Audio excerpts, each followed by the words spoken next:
muuqaalka bilowgiisa waxaan aragnaa sarkaal lagu magacaabo Vijay Khanna waana sarkaal daacad ah. sarkaalkani waxa uu inta badan xusuustaa dilka waalidiintiisa weliba waqti ay ku beegneed dhalashadiisa. waxa uu xasuustaa nin daahsoon kaasoo xiran jaakad madow ah waana ninka dambiilaha ah. Vijay Khanna markani waa taliyaha magaalada Hyderabad waxaana aragnaa in qolyo siyaasiyiin ah ay xirteen wadada. dad badan ayaan aad ugu dhibaatoonay inay hadda meeshan ay maraan. Vijay ayaana goobta yimid isagoo weydiinaya sababta keentay inay xirtaan, balse raggani ahdaaf siyaasadeed ayaa keentay inay wadada u xiraan, taasoo keentay in Vijay uu markaasi cashar u dhigo raggii kale ee ninkaasi la socday. ayuu sidoo kale bilaabay inuu si xun u garaaco dhammaan kooxdiisii ayaa la socotay. waxauna Vijay ku guuleystay inay markaas wadada fureen, bulshadii ayaana aad ugu faraxday. wararka magaalada Hyderabad oo dhami ayaa wareegay in markaasi askarigaas uu gacan qaaday nin ku jira siyaasadda. sababtaasi ayaa keentay in siyaasiyiintu aad u caroodaan. markaasi bedelis ayaa lagu sameeyay waxaana laga tuuray Mumbai, mid ka mid ah magaalooyinka ugu rabshadaha badan ayaa la keenay. ninkani bedelkiisa aad ayuu u badan yahay. 5 sano ee lasoo dhaafay 17 jeer ayaa la bedelay. sababta arrinkaasi keentayna waa daacadnimadiisa. hadda waxaa si toos lagu soo wareejiyay Mumbai. gaashaanlaha qaybta ayuu u yimaaday. Vijay ayaana markaani la soo dhaweeyay oo loo sheegay inuusan markaani xeerka ka gudbeen. habeennimadii waxaa jirta gabar ka timaaday dhinaca Amerika oo hadda timaaday India oo lagu magacaabo Mala. cid kale maaha waa Priyanka Chopra, waxayna halkan u timaaday inay ka qayb qaadato arooska saaxiibteeda. intii ay wadada maraysay ayay dareentay inay hayso kaadi aad u adag. marka waxay go'aansatay inay wadada ay joojiso balse ay musqul u gasho. mid ka mid ah maqaaxiye ayay isku dayday inay gasho balse musqushaasi aad ayay u dayacneed. Mala ayaa markaas u oraday dhinaca keenta si ay howsheeda u soo gudato. halkaas waxaa jira qolyo burcad oo markaasi ka ganacsanayay shidaalka. nin ciidanka ka tirsan ayaa yimaaday oo bilaabay inuu muuqaal ka duubo. raggaasi gacanyarahoodii ayay bilaabeen inay wacaan. ninka ayaa la bilaabay in markaasi si xun loo garaaco. Maal oo markaasi keenta joogta ayaa waxaan oo dhammi si qarsoodiya u daawanaysay. ninkii waxaa la bilaabay in markaas shidaal lagu rasheeyo. isla ninkii loo yeeray ayaana bilaabay inuu halkii dab ku qabadsiiyo. Maala dhacdadan oo dhammi goobjooga ayay ka ahayd oo ay bilowday inay u wargeliso taliska bilayska. subaxnimadii xigtay Vijay ayaa sidii caadiga ahayd u kacay. waxa uuna tagay goobta falku ka dhacay. rag badan oo burcad ayaa la soo xiray laakiinse ilaa hadda ninkaasi lama garanayo. wargeyska dalkoo dhami ayaa lagu daabacay in Vijay uusan waxba qabanayn. maadeysiga saxaafadda ay ku maadeysateen si toos ayuu warbaahinta u tagay isagoo u sheegay in uu cadeynay inuu yahay askari daacad ah oo uu tuugaasi gacanta ku soo dhigi doono. markaasi waxaa jira nin tuunka ugu weyn laga qabo waana nin lagu magacaabo Sheikh Khan. waa nin dadka deegaanka oo dhami ay garanayaan sina musuqmaasuqista waa sina iskaga dhiga inuu yahay nin daacada. Sheikh Khan ayaa taliska lagu yeeray si markaasi su'aalo loo weydiiyo. kadib isagii gabadhii ayay dabagal ku sameeyeen. hotel ayay degan tahay. hotelkeedii ayaana loogu booqday. iyadu laba beri xitaa hotelka kama soo bixin cabsi darteeda. waa ayna diiday in xitaa gudaha loo soo galo. Vijay ayaa markaas u sheegay inuu ka tirsan yahay ciidamada oo ugu dabagal ku haya dilka ninka wax dilay. gabadhi ayay ka dalbadeen inay ninkaasi cadeyso balse iyadu waa ay diiday inay kiiskaas oo dhammi faraha la gasho.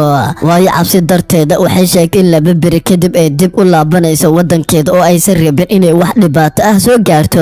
Vijay arrinkaas ayuu aad uga carooday oo askartii ku amray in iyada hadda laga daba keeno. gabadhii isla mar ahaanta isbitaalka ayaa la keenay iyadoo aad u careysan oo u sheegtay inaysan kiiskani iyadu wax markhaati ka noqonayn. markaasi waxa uu tusay ninkii la gubay iyo sidoo kale qoyskiisii oo aad u murugaysan isagoo weliba ku yiri cabsidaada ma waxaa ka weyn midda qoyskani. gabadhii markay la yaabtay ninkan bini'aadantinimadiisa ayay maalinkii dambe ugu timaaday xaruntiisa. waxayna weliba sheegtay si aan dad kale naftoodii u badbaadiyo aniga cabsida waa iska joojiyay. sababta la ajligeed ayaa la bilaabay inay ninka tilmaamto. nin artista ayaa loo yeeray. wejiga saxda ee ninka ayay sawirtay waaba nin burcad aad u weyn. waxaana la bilaabay in meel walba laga baadigoobo. ninkaas ilaa hadda lama helin. isla mar ahaanta Sheikh Khan ayuu garab ka dalbaday. Sheikh Khanna markiiba waa uu aqoonsaday ninkaasi. labadoodii gacan saaxiiba ayay wadaageen. waxauna u tilmaamay goobta laga heli karo. goobaha xunxun ayaa markaasi lagu arkay oo isla markiiba lasoo qabtay. hadda burcadkaasi marka gacanta lagu dhigay waxaa la ina baraya nin kale oo ganacsada aad u weyn ah oo haddana musuqmaasuqista oo lagu magacaabo Teja. Tejagani maalqabeenka waxaa jira mid iyaga ka mid oo khiyaamay dadka hortooda ayuuna bilaabay inuu ku bireeyo, taas oo markaasi qof kasta cabsi gelisay.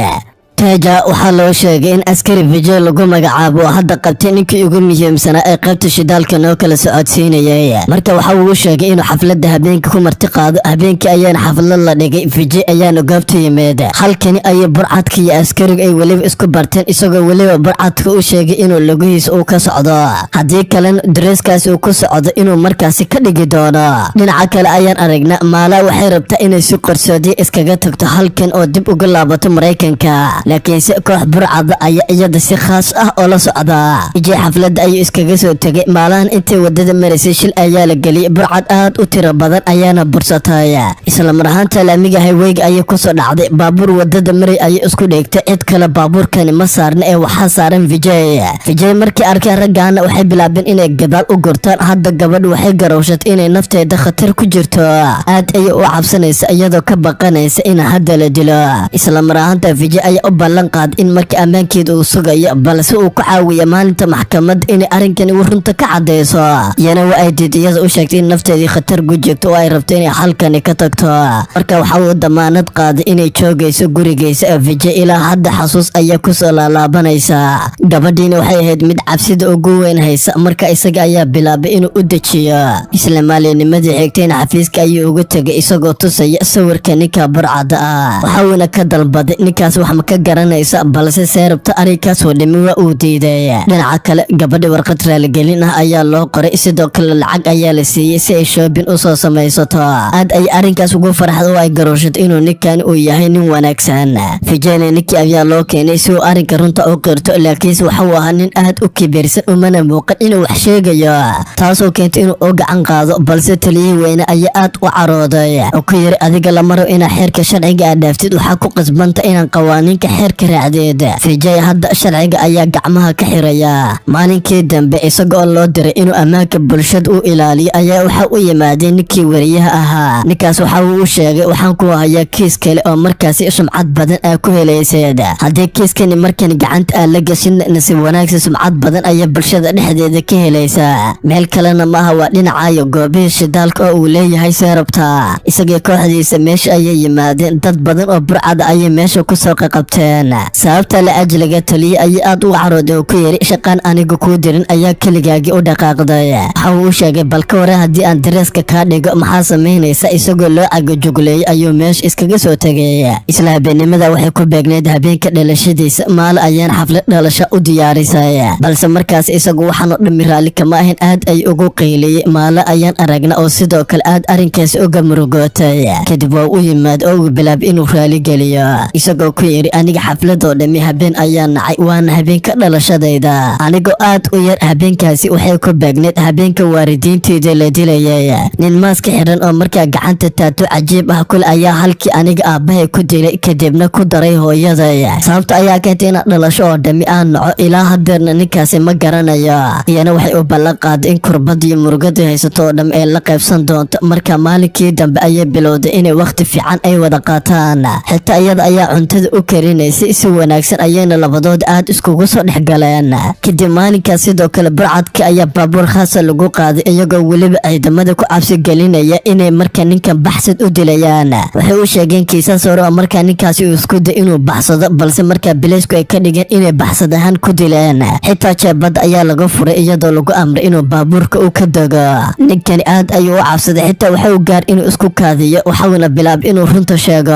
waxa uu sheegay waxaa jirta fuustooyin badan oo ay markaasi ku jirto oo yaala. fuustooyinkaas ayaa ku shubnaa qayb yar oo shidaalka ka mid ah. dadkana waxaan ka gadnaa shidaal been abuur ah. waxaan leenahay maraakiib aad u waaweyn oo badda guntoodii dhex marta. doomo yaryar ayaa ka soo qaada hal dekad oo keliya ma ku xirtaan ee waxay ku xirtaan xeebaha. arrinkaas xitaa dowladda ma ogola. markii xeebaha la keena baabuur culus ayaa markaasi la saaraa. haddii ciidamo ay qabtaan waxaa jirta lacag yar oo ay markaasi diyaariyaan, waana lacag aad u tiro badan oo feeg ah. lacagta ayaana bileyska la siiyaa. tirobadnida lacagtaasi la siiya ayaa waxay keentay inay bileysku aqbalaan oo ay wadadan ugu fasaxaan. sida ayaana shidaalka waxa uga helna lacag aad u tiro badan.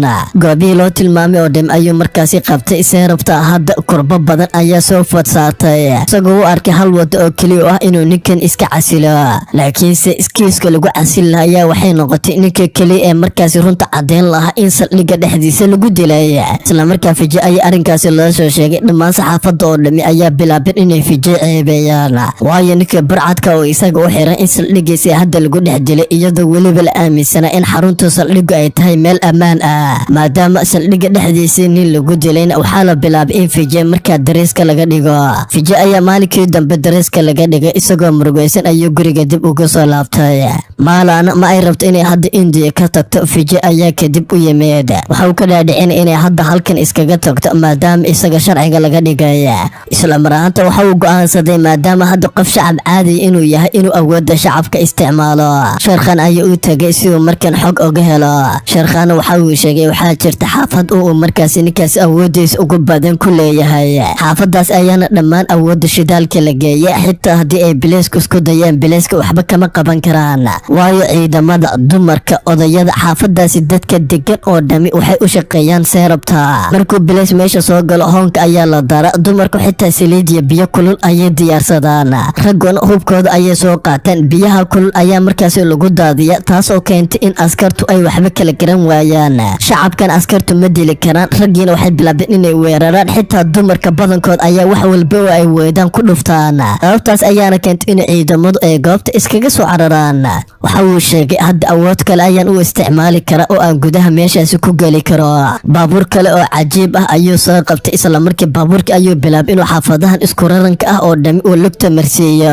halkaasi khasaare aad u tiro badan ayaa ka dhashay shidaaladii meesha yaalay oo dhamina dab ayaa qabsaday. dhammaan xaafadii oo dhami waxaanu dhimi qaadan waa ayay ku noqotay dadkiina xitaa waa ay qaban kari waayeen baabuurka xawaarihiisa. meeshiina qarax aad u culus ayaa ka dhashay. maalana waa ay garooshatay in waxaanoo dhami Vijay ka dambeeyay. dhammaan saxaafadda oo dhami ayaa sidoo kale kiiskaasi lagu cadeeyay. isla markaana baabuurka halkaasi seerabta xaaskiisa ayaa la garooshaday inay leedahay. habeennimadii seerabta waxa uu yeeray ninka saxafiga kaasoo wargeysyada ugu badan ee dalka wax ka qora. saxafiga oo dalkoo dhami laga yaqaan ayuu u yeeray si uu calaaqad ula sameeyo waxauna ka dalbaday in Vijay uu xog badan ka qoro isna lacag badan la siin doono. balse isagu waa uu diiday isagoo sheegay aniga wadanka ayaan u shaqeeya qof kalena dembi been ah dusha kama saarayo. labadoodii tartan ayaa halkaas uu ku galeen xitaa saxafigaasi waxa uu hadda cadowsaday ninkaasi. dhinaca kale ayaan aragnaa Vijay gacalisadiisa ayuu soo kaxeeyay si uu waqtigan casho qurux badan oo la qaato. markuu musqusha yimaaday rag hubaysan ayaa sidoo kale musqusha kasoo dabagalay. isla markiiba raggii waa uu dareem oo uu bilaab inuu la dagaalamo. raggan hub culus ayay wateen iyaga oo weliba raba inay ninkani dilaan. nasiib wanaagsi uu ka badbaaday isagoo dhas badan uu ka muuqdo ayuu dib ugu soo laabtay fadhigiisa. subaxnimadii xigtay baabuurtiisa ugu badan oo shidaalka keena ayuu si qarsoodi u dabagalay.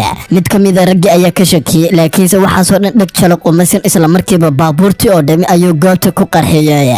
tan oo khasaare ugu weyn seerabta soo gaarsiinaysa aad ayuuna oga carooday. waxa uuna u tagay Sheekhan si uu markan gacansaar oo la sameeyo lacag 40 milyan ah ayuu u dhiibay si uu ninkaas u soo dilo. laakiinse waa uu diiday oo uu sheegay aniga saaxiibtinimada ayaa wax ka aqaana ninkaasi aniga ayaa ka soo horeeya. seerabta sida ayuu meesha iskaga tagay. ninkii saxafiga ayaan aragnaa waxa uu bilaabay inuu baaris seerabta ku sameeyo isagoo hadda xog kale culus iyo sidoo kale dambiyo hore uu u galay oo hadda soo helay. habeenimadiina waxa ugu bishaaray in Britoli jaraa'idada ugu weyn ee dalka isaga laga muujin doono waayo xogtiisii hore iyo waxa uu fali jiray ayuu cadeemo ahaan u soo helay. isla mar ahaanta ninka saxafiga habeenimada iyadoo saqbar ay tahay waxa loo soo wacay in hadda xog muhiim loo hayo. khaasatan waxa lagu balamiyay mid ka mid ah ganacsiyada uu seerabta leeyahay. intuu wadadaasi maray laban ayaa soo weeraray oo isaga halkii ku dilay. isla habeenkaas sidoo kale Vijay gacalisadiisa oo wada socda mid ay dhex bartamaha wadada ku arkeen. markuu siiru hubeena waxa uu garooshaday in arrinkan ee dabin ay tahay rag aad u tiro badan ayaa labadooda soo weeraray. Vijay ayaa bilaab inuu maal oo qol ku xiro waxaana bilaab inuu ragga la dagaalamo. laakiin raggaas waa ay ka tiro badnaayeen oo ay bilaabeen inay si xun u dilaan. waxaana dhami waxaan ogaanaynaa inuu seerabta ka dambeeyay. isla markaana saaxiibkiisii Sheekhan ayaa meesha yimaaday oo sidii ku badbaadiyay isagiina waxa la geeyay isbitaalka si loo dabiibo.